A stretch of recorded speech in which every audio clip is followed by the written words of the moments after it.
Hola queridos amigos, el Papa Francisco definitivamente es un nuevo modelo de ver y vivir la fe católica. Demuestra el Santo Padre un estilo muy moderno y popular a la gente, donde expone sus métodos al estilo de Jesús, de cara al pueblo de Dios, pensando en sus necesidades espirituales cotidianas en un lenguaje sencillo pero contundente. El Papa no teme el hablar de temas candentes que preocupan mucho a los católicos y que han producido desbandada hacia otros cultos religiosos. Primero que todo, el Papa promueve una fe popular, unida al sentimiento, creencias y tradiciones. Las misas de sanación y liberación que tanto bien hacen son una expresión de la presencia viva de Jesús Eucaristía que produce milagros de transformación en los corazones de las personas. Otros aspectos a los que el pontífice no elude es la situación de aquellos católicos divorciados vueltos a casar que no pueden acceder a la Santa Comunión y que para ellos, muchos de los tantos, en esa situación los golpea en su alma, llevándolos a privarse del sagrado banquete eucarístico.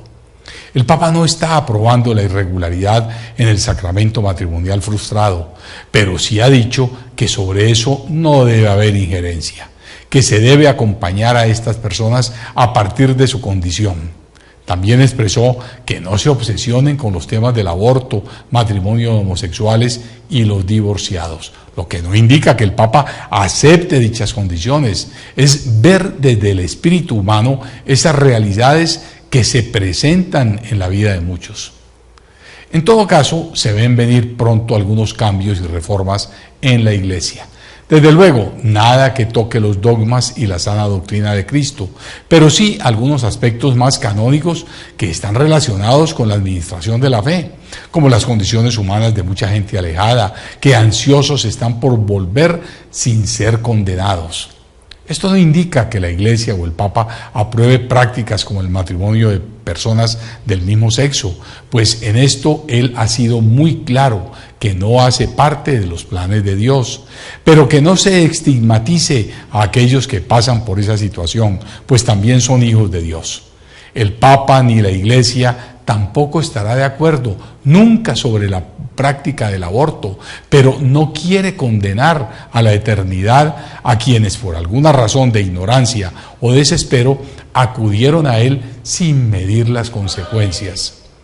En resumen, hay que aprender a entender a este nuevo Papa en su pensamiento, su humildad, su santidad y de frente a las realidades de una sociedad muy cambiante, a las actualidades del mundo moderno, sobre la firmeza de las bases de un cristianismo sólido de fe, esperanza y caridad. Cerca de 2 millones de jóvenes de todo el mundo han acudido a Río de Janeiro a la cita bianual con el Santo Padre de la Iglesia Católica. En esta oportunidad le tocó al Papa Francisco, quien llegó a Brasil cargado de esperanzas en una juventud ávida de fe. El Papa dijo que Cristo está en el corazón de los jóvenes y alentó a llevarlo siempre. El cristianismo, que históricamente ha sido la religión mayoritaria en el mundo, sufrió hace más de 480 años un cisma que la dividió entre católicos y protestantes. Los católicos siguieron la tradición de la Iglesia Universal, fundada por Cristo en cabeza de Pedro, como el primer sumo pontífice de la historia cristiana. Los protestantes, en cambio, comenzaron a fraccionarse en múltiples iglesias de todo tipo, pero juntos suman el 50% del cristianismo en el mundo. La Iglesia Católica ha perdido terreno, pues de un 75% de integrantes en el siglo pasado, hoy solo se cuenta con un 57%, aunque numéricamente es inmensa por los 1.200 millones de fieles que registra. Pero una cosa es la cifra de quienes se confiesan católicos y otra es quienes son los verdaderos practicantes de la fe. Por eso el inmenso reto del Santo Padre de allegar a la juventud la esperanza en un renacer cristiano, en llevar una vida acorde con el Evangelio, en preservar los dogmas de Cristo y de la Iglesia tal como fueron indicados, pues los tiempos actuales tienden a realizar cambios que favorecen el pensamiento laicista reinante en esta nueva sociedad. Nuestra iglesia, fundada sobre la verdad de Cristo, no puede acomodarse a esas nuevas tendencias porque se desvirtúa la esencia del cristianismo. Se convierte en una asociación numérica conveniente a mantener el statu quo de una iglesia que deja de ser útil a la vida humana. El Evangelio por sí mismo, la presencia viva de Cristo en la gente, en los hogares y en la sociedad, es la única manera de vivir la fe cristiana, que ayude a los católicos a superar sus problemas y necesidades, una iglesia pastora que entienda las angustias populares y renazca la esperanza por la profundidad de su contenido. Esa es la juventud, la única capaz de remozar esta fe e impulsarla a los nuevos tiempos con nuevos métodos y ardor, pero fieles a su doctrina y a sus dogmas. Ese es el reto del Santo Padre Francisco en esta reunión con los jóvenes del mundo en Brasil. Vamos a hablar un poco sobre los alcances del perdón al aborto, pues en un reciente anuncio del Papa Francisco debemos comenzar entendiendo varias cosas. La primera es que nuestro Señor Jesucristo vino a este mundo para redimir los pecados. La segunda, que nuestra Santa Iglesia Católica siempre ha perdonado los pecados mediante el sacramento de la confesión, precedido de un profundo arrepentimiento. Tercera, que Jesús, según el Evangelio, perdonó a la mujer adúltera bajo la condición de no volver a pecar. Cuarta, que el Santo Padre es un pastor y de ahí provienen muchas de sus decisiones, puesto que conoce muy bien el sufrimiento de las almas. Quinta, que los años jubilares son períodos donde nuestro Señor, a través de la Iglesia, concede indulgencias.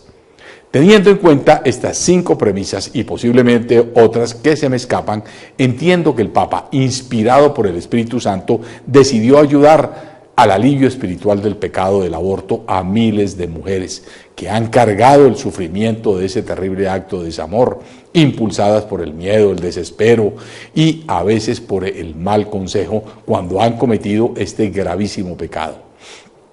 El perdón del aborto no es nada novedoso, pues ya los obispos han tenido históricamente la facultad de perdonarlo directamente o dar autorización al sacerdote para que él lo haga.